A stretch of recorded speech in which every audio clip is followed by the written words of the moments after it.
Olá, seja bem-vindo, seja bem-vinda. Você está no canal A Arte de Viver. Eu ia falar milionariamente, não. Canal A Arte de Viver. Eu sou o Paulo Lima, ou Zefix K.A. E nós estamos agora neste ciclo, nesta nova fase, vamos assim dizer, do canal, fazendo a apresentação de uma série de estudos mais profundos, uma série de estudos esotéricos muito pautados, em algumas escolas esotéricas, algumas escolas iniciáticas e, naturalmente, também em todo o material canalizado que eu recebi ao longo deste ano de 2023 e que se transformou num livro, que é esse que está aqui. A capa é essa que está aqui, ó, que você pode observar.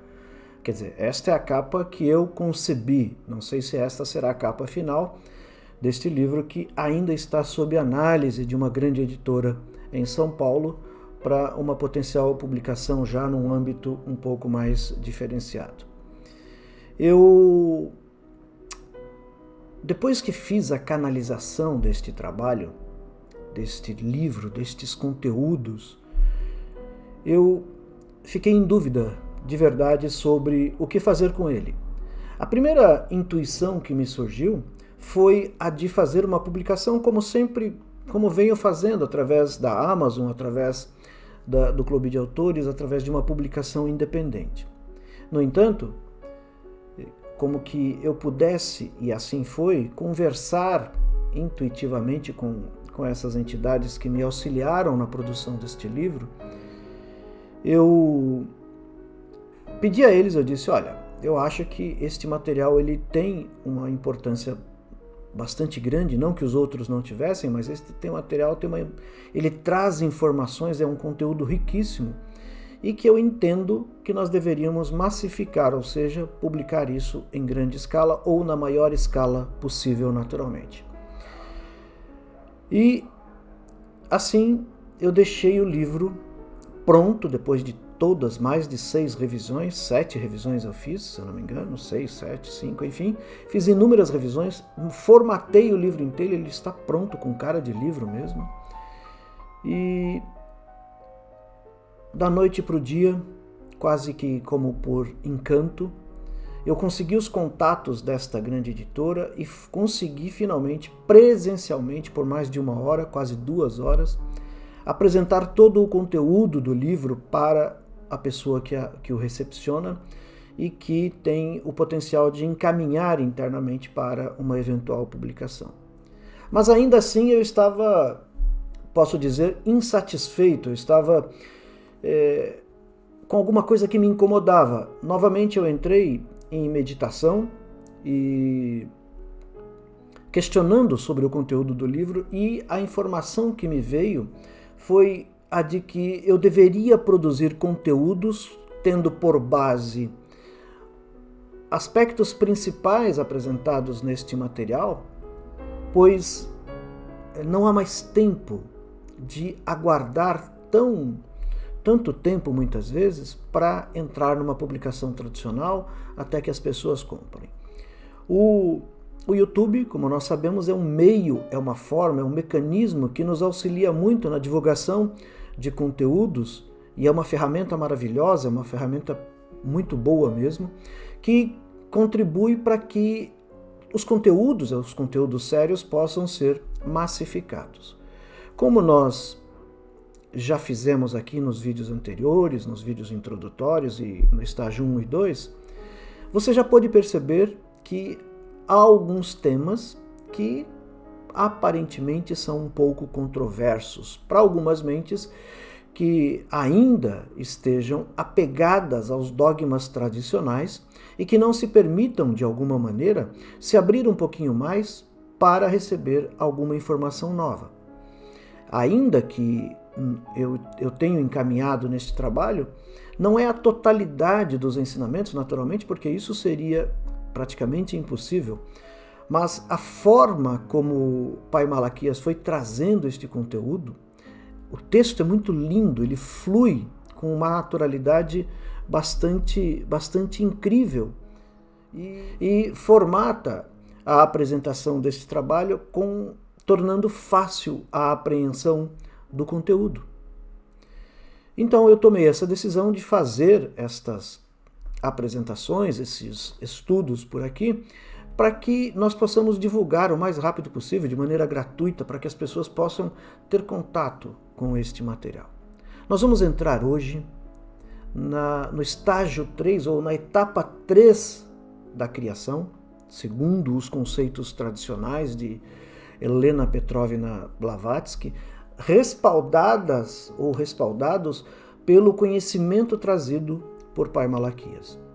É uma mescla de sabedoria, ele não parte obrigatoriamente da concepção dela, mas ele usa a concepção de Madame Blavatsky, para mostrar, para demonstrar que estes conceitos, estas ideias, já vêm sendo tratadas, ou parte delas, já há milênios, há séculos, há décadas, por inúmeras consciências que, depois da queda de Atlântida, carregaram para as suas escolas esotéricas, para as suas escolas iniciáticas, ou em vários caminhos, em vários lugares da humanidade, lugares físicos mesmos, transformando aqueles lugares como bibliotecas, literalmente bibliotecas de conhecimento que armazenam toda a sabedoria da humanidade. Num texto de Kuruki é uma entidade que viveu em Atlântida quando Atlântida estava em sua derrocada, em seu momento de queda, quando Atlântida estava caindo finalmente sob poder das almas trevosas, por uma falta de conscientização mais profunda da população como um todo que habitava essa região na época. Kuruki nos informa que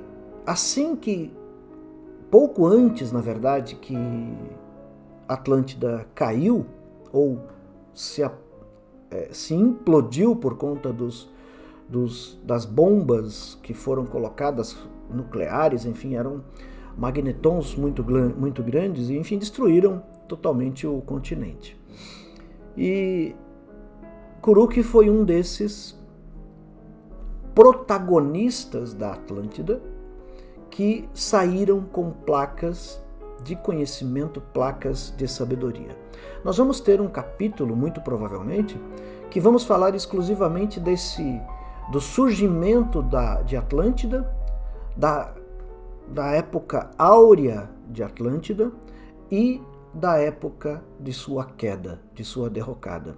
E como este conhecimento foi transmitido para várias comunidades no plano da Terra e em vários locais, inclusive, naturalmente, aqui no Brasil, na região do Mato Grosso, no interior do Mato Grosso, tem uma entrada para uma dessas escolas, através dessas informações que Kuruki nos traz. Também no Himalaia, né, na região da Ásia, dos Alpes, enfim, há uma biblioteca com esta sabedoria. Outra biblioteca que foi levada foi para a Etiópia, depois para o Egito, Suméria, para todas as regiões do mundo, para que este conhecimento, o principal do conhecimento, ou da história, ou da memória, não se perdesse. Atlântida é a mãe da nossa civilização. Foram eles que deveriam ter passado para a nossa civilização através de um processo de transição, como nós estamos passando agora, que está no seu limiar, no seu momento final. Foram eles que deveriam ter, como numa corrida de bastão, passado o bastão já com uma evolução maior. Mas, como houve um fracasso desta sociedade, praticamente tudo se perdeu e esta humanidade, a nossa raça raiz, teve que começar praticamente do zero. E ao começar praticamente do zero, todos os experimentos que haviam tido sucesso no passado se perderam. Mas a sabedoria, o conhecimento espiritual, esta foi preservada, esta foi transferida para várias unidades de conhecimento, depois com escolas ocultistas, escolas esotéricas, e também através do processo reencarnatório de filhos da Atlântida, que estão hoje encarnados no plano da Terra, auxiliando-nos neste processo de transição para que nós tenhamos sucesso no momento de transferir toda a sabedoria, todo o conhecimento, toda a tecnologia para a raça raiz que virá a posteriori.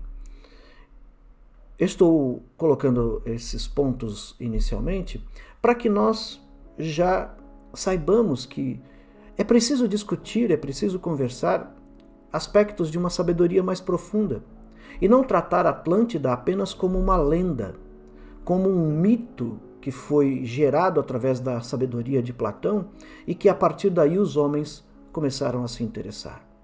Se a ciência tradicional, a própria arqueologia, de fato se debruçasse sobre os escombros, inclusive no fundo dos oceanos, como no Japão, por exemplo, existe lá pirâmides gigantescas no fundo do oceano e ninguém consegue dar nenhum tipo de explicação. Se buscar representações em outras sociedades, em outros continentes, vão encontrar resquícios desta sabedoria. A nossa selva amazônica, tão disputada pelo mercado mundial, guarda em si pirâmides gigantescas que estão ocultadas ao longo dos milênios por resíduos que estão encobrindo todo o processo. Mas é preciso, neste momento, que você, eu e tantas pessoas possamos discutir e relacionar e falar sobre este momento de transição planetária pelo qual nós estamos passando e ter a consciência de que os Atlantes, os remanescentes encarnados ou espiritualmente de Atlântida, estão contribuindo com este processo de elevação do nosso nível de consciência e transferindo, melhor dizendo, esta sabedoria acumulada há milênios. Não é à toa que as escolas ocultistas, místicas, saíram dos seus quartos escuros e vieram a público, tornar público uma quantidade gigantesca de sabedoria que estavam guardados e que só era acessível àqueles que eram escolhidos a dedo para poder se conectar com isso, apenas para manter o conhecimento. Um dos exemplos clássicos é a chegada de Helena Petrovna Blavatsky, que no seu aprofundamento místico conhece o seu mentor, tem contato com ele, e a partir do conhecimento desse mentor, El Morya, ela começa a receber e desenvolver, escrever através da sua mentalização e inclusive da sua ida fisicamente a vários ashrams na Índia, na região do Tibete também. O livro de Dzyan, por exemplo, é um livro que é mágico no sentido mais profundo da expressão, porque ele traz fragmentos de sabedoria e conhecimento que somente poderiam ser encontrados neste continente sagrado que é o Tibete, por exemplo. E nesta etapa que nós vamos entrar hoje, que é a etapa 3, lembre-se, nós primeiro tivemos a manifestação do todo, lembra-se, um círculo. Depois, a manifestação da mãe potencial, da mãe sagrada, do feminino, do eterno feminino, que é a mãe com o círculo com um ponto no meio. E hoje nós vamos, neste aprofundamento simbólico, estudar este mesmo círculo, só que agora com uma linha de diâmetro que conecta um lado ao outro do círculo.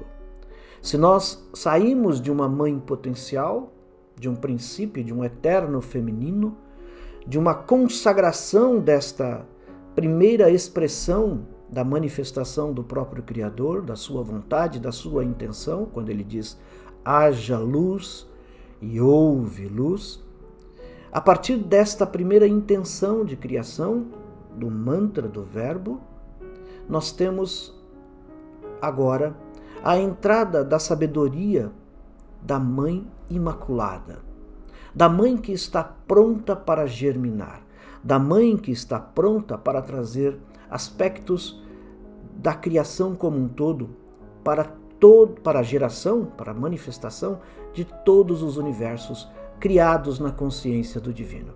Eu só vou ler um pequeno fragmento desta passagem do livro de Dizian que diz: em seu terceiro estágio, o ponto transforma-se num diâmetro, ou seja, eu saio do ponto e vou para o diâmetro.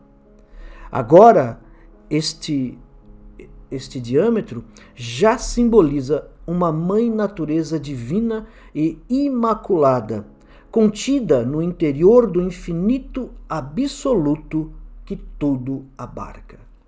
Contida no interior do infinito absoluto que tudo abarca. Esta mãe primordial, agora potencializada, ainda imaculada, ainda não recebendo a inoculação do poder sagrado do Criador, ainda aguardando na sua potência, na sua forma máxima de conexão com este Criador, porque ela faz parte, ela está contida no Eterno, no Altíssimo. Agora ela aguarda o momento da sua inoculação, que vai acontecer quando nós entrarmos no estágio 4. Aqui ainda não há a manifestação de raça raiz física. Esta terceira onda, ou esta terceira raça raiz original, ela ainda é uma raça metafísica, além dos sentidos humanos, além das percepções materiais ou densas pelas quais nós pudéssemos classificá-la de alguma maneira. A mãe primordial está apta a receber esta presença maior do Criador.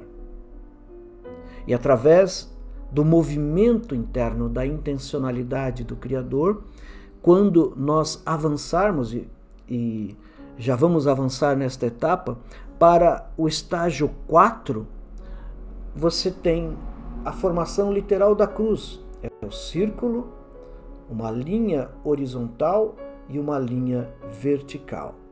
A linha vertical é a impregnação do Criador nesta mãe primordial manifesta, nesta mãe primordial latente, já fazendo a movimentação da criação e gerando o primeiro estágio de conscientização. Blavatsky diz assim: quando o diâmetro é cortado por uma linha vertical, transforma-se na cruz terrena. A humanidade já se achava na terceira raça raiz. É o sinal que marca o começo da vida humana. Aqui, eu quero que você concentre um pouco o seu coração. Blavatsky nos diz que aqui tem início a origem da terceira, já estamos na terceira raça raiz, agora na terceira raça raiz, através de uma conscientização humana ainda incorpórea. Aqui há a manifestação daquilo que Tote, ou Hermes Trismegisto, o 3 vezes nascido, nos traz como a centelha divina do Criador. Aqui nós temos já a manifestação do poder sagrado do Criador, já impregnando este universo aquático, este universo emocional, gerando ondas de criação através da sua intencionalidade. Tudo o que Deus, tudo o que o Criador faz é intencional. É sempre intencional. Sempre há uma intenção. Não é possível a mim, a você e a qualquer ser que esteja na carne, nesta dimensão, ter um fragmento de uma ideia de qual é esta intenção do Criador. Isso não é uma desculpa barata para não tentar nos aprofundarmos nisso. Vários místicos já o fizeram. Vários mestres já o fizeram. Isto, quando você estuda o Bhagavad Gita, você já tem essa percepção. Quando você estuda a Kabbalah, você tem a percepção. Quando você se aprofunda a fazer um estudo dos anjos, por exemplo, estes mesmos anjos que viveram e compartilharam espaço não só fisicamente, mas eteriamente na Atlântida, com outros mestres, você também já consegue identificar. Mas para a nossa humanidade, contida nas limitações que a carne nos impõe, é muito difícil nós alcançarmos esta consciência total. Basta-nos, neste ponto da nossa existência, saber que nós não somos a carne que nós habitamos. Este corpo que manifesta-se diante destas câmeras, por exemplo, ele é um corpo temporário, é uma identidade temporária. É algo que não permanecerá, e todos nós temos consciência disso. Todos nós hoje temos a leveza nesta concepção. Aqui, neste ponto da criação, na segunda, na terceira e na quarta etapa, quando a humanidade ou a centelha humana entra na concepção da sua terceira raça raiz, ela ainda é incorpórea. Ela não tem ainda a densidade estabelecida ao ponto de se permitir manifestar na densidade em sua totalidade. Quando isto vai acontecer, nós vamos estudar isso com bastante detalhe quando novamente entrarmos na análise do cubo de Metatron. Mas aqui nós já podemos dizer que quando nós vamos ter iniciar esta concepção da consciência de ser, quando a senhora Narabu, a mãe primordial, der vazão à constituição do tempo e do espaço. Quando nós olhamos o cubo de Metatron através das suas circunferências, num determinado ponto aparece como se fosse literalmente um relógio, uma ampulheta. E lá dentro, nesta ampulheta, você pode observar, através destes símbolos, o movimento das energias da criação da dimensão espaço-tempo. E a dimensão espaço-tempo potencializa efetivamente a manifestação da centelha no corpo físico, na densidade. Naturalmente, isso nós não estamos falando de dias. Um dia cósmico pode demorar 1 milhão de anos. Não se tem uma medida clara e uma medida exata sobre esse aspecto.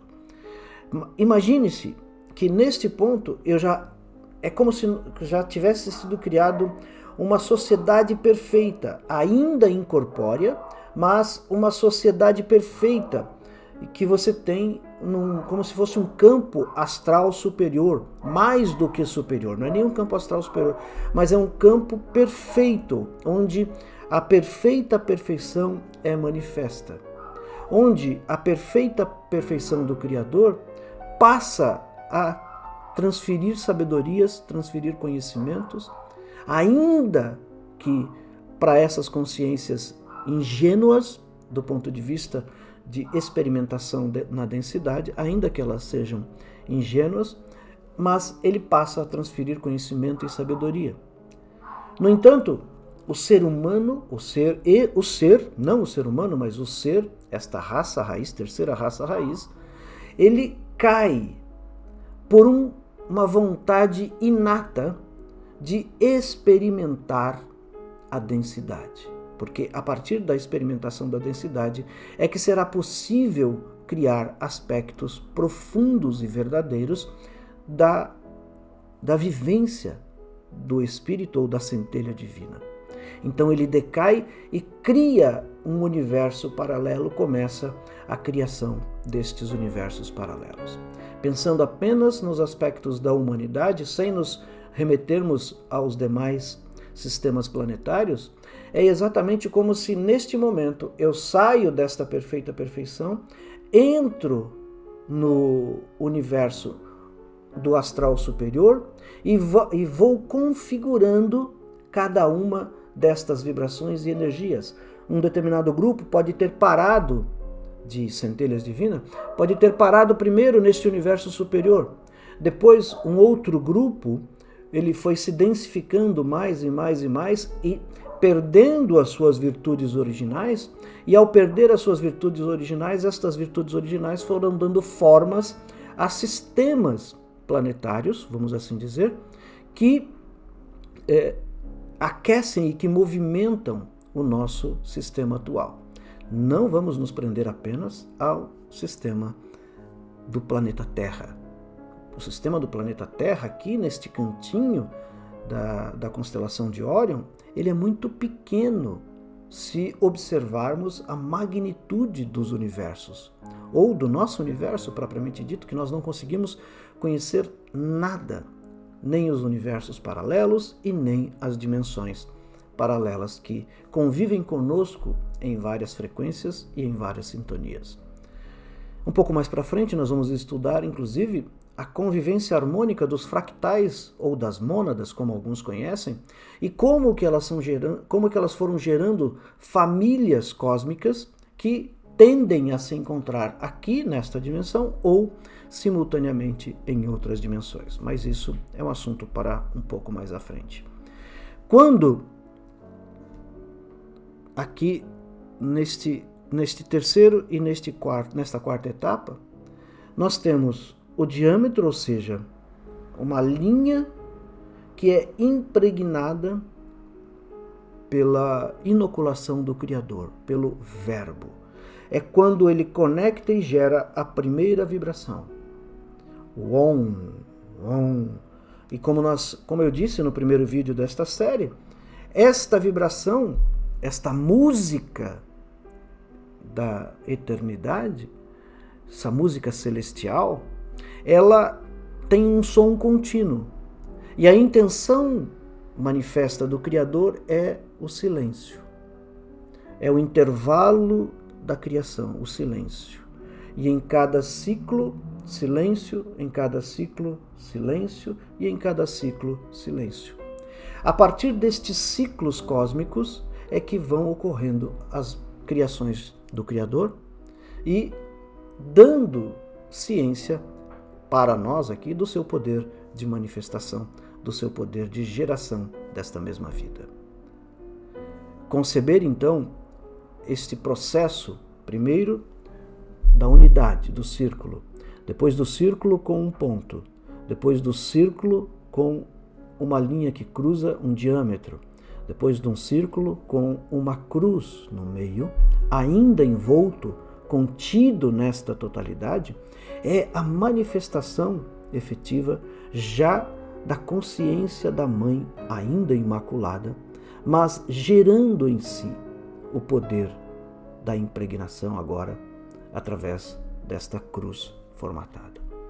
Aqui, como ela nos diz, quando entra o aspecto do diâmetro, quando ele é cortado através da linha vertical, transforma-se nesta cruz terrena. Nós, neste momento, a humanidade, já nos achávamos na terceira raiz, na terceira raça raiz, iniciando o processo existencial humano, ainda incorpóreo, ainda envolto, não pela densidade, mas ainda envolto pela profundeza dos universos etéricos. No próximo vídeo nós vamos entrar e discutir um pouquinho mais, porque ali, nós, segundo o simbolismo do livro de Dizian, nós perdemos o círculo. E a partir daí, a expansão da raça raiz, já entrando na quarta raça raiz, na quinta etapa, na quarta raça raiz, nós entramos nessa quarta raça raiz e já começamos a experimentar a dimensão espaço-tempo. Veja, você que está acompanhando todo este processo, deixe aí nos seus comentários se as explicações estão claras ou se elas estão truncadas ou se ela nos permite um aprofundamento maior da nossa evolução de consciência, do nosso crescimento de consciência. Neste tempo que nós vivemos, e por isso também vamos passar rápido por isso para entrar em assuntos mais diversos, neste tempo que nós vivemos, tudo está acelerado. Você já acorda muitas vezes com uma noite de sono que não foi das melhores, porque a grande maioria das pessoas com a sensibilidade um pouco mais aguçada praticamente não ficam no corpo e vão trabalhar em campos astrais, vão trabalhar em cidades espirituais ou em naves que estão aí captando seres que têm esta possibilidade, que estão dispostos a se conectar a eles, vão trabalhar em naves e quando voltam parece que não dormiram. Quando voltam ao corpo parece que não dormiram. Depois trabalha o dia inteiro, você sai para o seu trabalho às 8 da manhã, quando de repente, às 7 da manhã, às 6 da manhã, quando de repente você volta e parece que não viveu nada, porque já é 8, 9 da noite. É muito rápido, tudo está muito acelerado. Se você não se dedica numa programação ou num planejamento pessoal de trabalho, praticamente não dá para fazer nada, porque a coisa está muito, muito acelerada. E como você tem hoje acesso, a muitas informações no mundo inteiro, através de todos os mecanismos midiáticos que estão à nossa disposição, você perde a noção desse tempo. Parece que ele corre, ele flui. Então não dá mais para que nós percamos tempo com, às vezes, futilidades e distrações. É preciso, não é questão de ficar produzindo, não. É encontrar um tempo, um momento, dentro de um espaço físico, que você se permita se conectar com as suas verdades, se conectar com a verdade maior do plano superior. Hoje em dia já não é mais questão aceitar ou deixar de aceitar a presença de naves espaciais.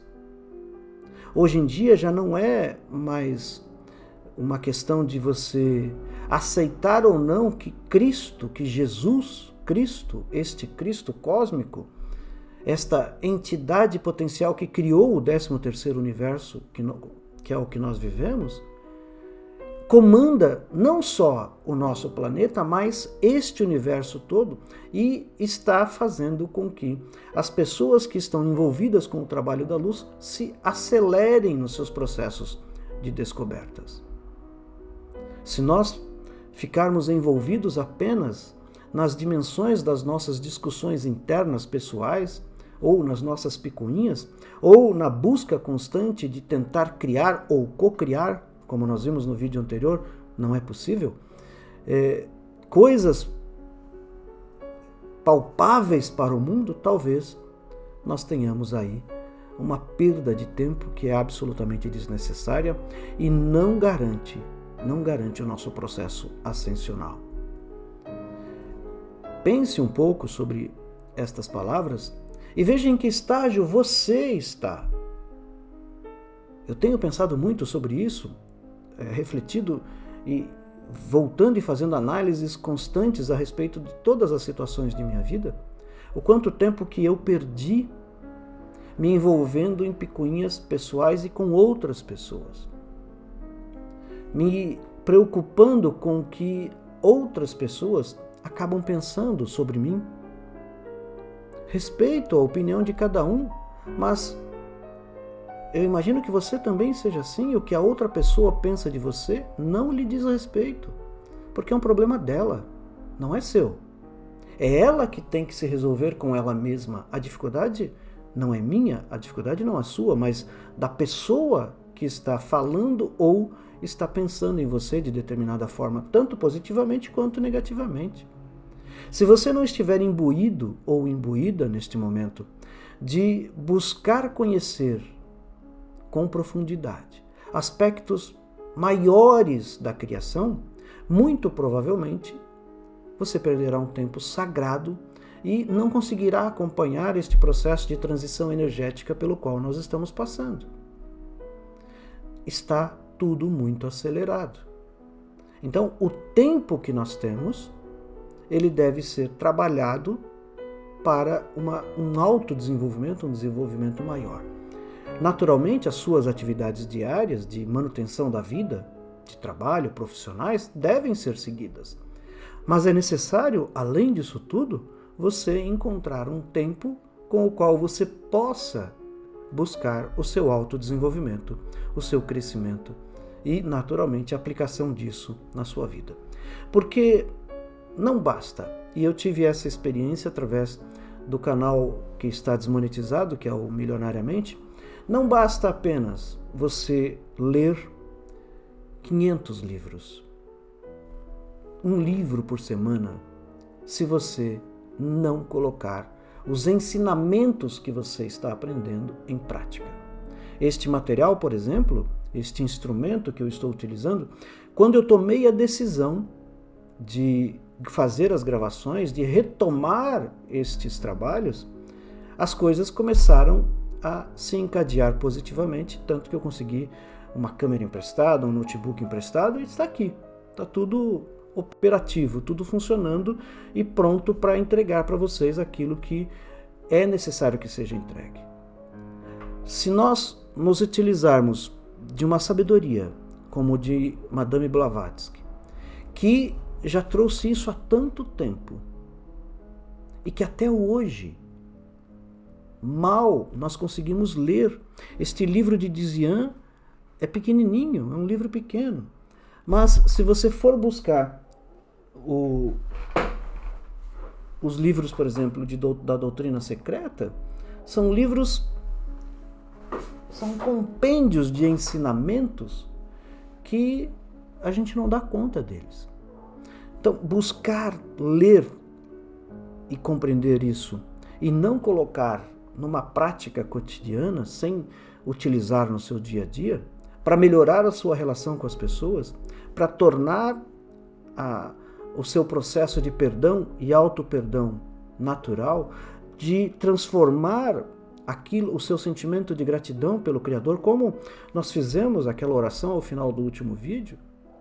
Se você não utilizar isto de uma maneira que seja ativa para você, para fazer com que o seu dia seja melhor, e eu vou lembrar aqui, por exemplo, da passagem de Jesus, quando lhe expuseram a adúltera, e os fariseus, os doutores da lei, estavam buscando, na verdade, uma forma de culpabilizar Jesus Cristo. E ele, naturalmente, com toda a sua sabedoria, como já é conhecido, pede que aquele que não tiver nenhum pecado que atire a primeira pedra. E aqui tem um dado curioso. Ninguém atira, naturalmente. Mas para mim a mensagem fundamental dessa passagem não é só o ato deles se acovardarem, mas principalmente da pergunta que Jesus faz à adúltera: onde estão aqueles que te acusavam? Ela responde: eles estão aqui? Ela responde: não, todos foram embora. Então, se eles não culpam, nem Jesus o fará, e não o fez. E a sua última palavra para ela é: levante, vá e não peque mais. Ou seja, aprenda com o erro que você teve. E a partir do erro que você teve, crie uma nova forma de ser. Você ainda tem potencial de se equivocar, de errar em algumas coisas? Tem. Mas naquilo que você errou, que não seja um erro tão cabal. Que você se permita, neste aprofundamento maior que você tem, errar em outras coisas, porque trarão novos aprendizados. Ou que você possa observar o erro alheio e que você aprenda com o erro dos outros, não necessitando sofrer na carne o erro que você teve. Esta é uma forma que funciona. Eu não, nesta etapa, o ensinamento claro para mim foi: não espere o momento ideal. Não espere estar pronto. Não espere ter todos os equipamentos necessários. É que não dá para ver, mas as gambiarras que eu faço aqui para iluminação é um negócio assustador. Mas não espere o momento ideal. Porque talvez o momento ideal não chegue. E quando você conseguir chegar no momento ideal, a coisa já passou. A mensagem que era para ser transmitida já foi feita por outro. E aí você perde, eu perco, a oportunidade de ganhar pontos nesta espiritualidade maior, vamos assim dizer, que me permita gerar um Dharma. Porque quanto mais conhecimento, quanto mais serviço que nós prestamos a Deus, mais nós trazemos a concepção de um Dharma profundo e verdadeiro para a nossa existência. É nesse sentido que este trabalho precisa ser direcionado. Você está na sua vida esperando o momento perfeito, a oportunidade perfeita? Cuidado, talvez ela não chegue. Faça do momento em que você está a oportunidade perfeita. Faça do momento em que você se encontra, com as condições que você tem, a oportunidade perfeita. Quanto mais você vai se empenhando nesse aspecto, mais as coisas começam a acontecer e você sai da sua máscara de ego e entra num aspecto de espiritualidade um pouco mais transparente. A sua sombra perde a potência de sabotagem e passa a ter poder de transparência, porque é o que ela quer. A sombra, como vocês já sabem, é tudo aquilo que nós temos ou fazemos que nós não gostaríamos que ninguém soubesse. É quase como se fosse algo oculto dentro da gente, aquilo misterioso. Quando nós chegamos a um ponto em que o que você faz, o que eu faço, não importa se o outro veja ou se o outro deixe de ver. Se isso já não lhe afeta, nós estamos começando a entrar numa frequência diferente. Porque as tuas verdades estão expostas. E não importa, de novo, o que o outro pense sobre as ações que você faz. Não importa o que ele sente, desde que você não tenha feito nada para magoar ninguém, de maneira consciente principalmente, mas nem inconscientemente.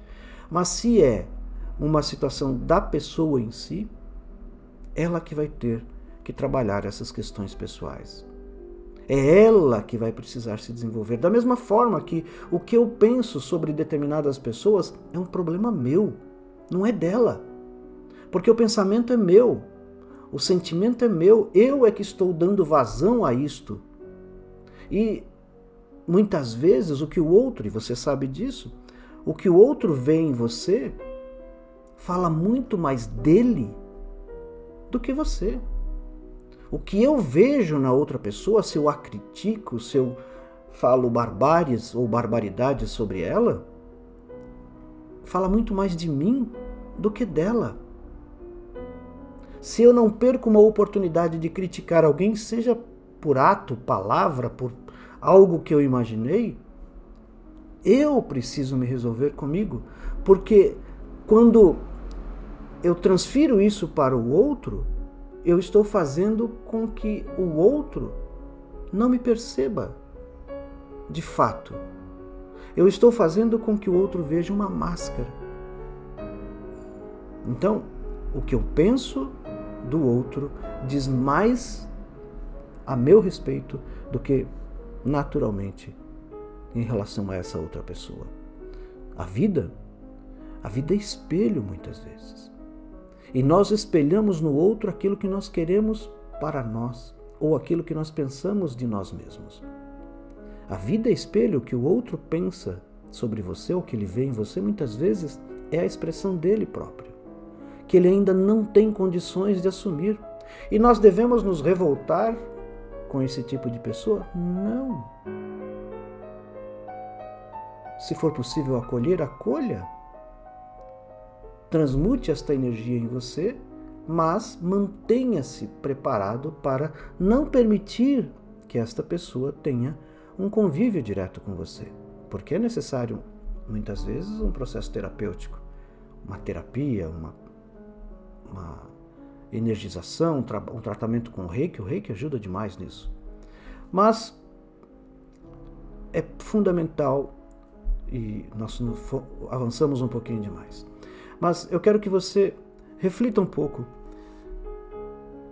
sobre estas concepções da mãe primordial. No próximo vídeo nós vamos entrar já na manifestação da quarta raça raiz, e esta quarta raça raiz, ela já traz fragmentos de tempo, da criação deste tempo, do espaço-tempo. É curioso porque tudo é cíclico, são ondas, ela faz isso, depois volta e faz isso. Então ela abre, fecha e abre. São ciclos da manifestação da consciência de Deus através da consciência do homem, da humanidade, do humano como um todo. E como nós repetimos padrões, como nós repetimos enredos, como nós repetimos situações que não precisariam ser repetidas.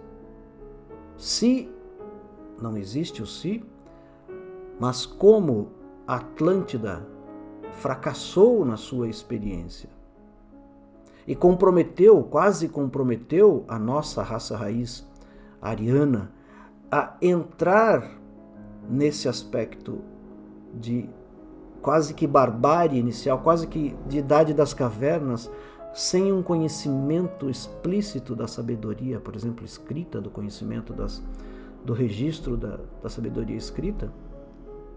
Ela teve que esperar milênios até que a humanidade começasse a desenvolver a sua consciência e, neste momento, num determinado ponto do tempo, em se falando da humanidade, nós estamos avançando um pouco, foi quando os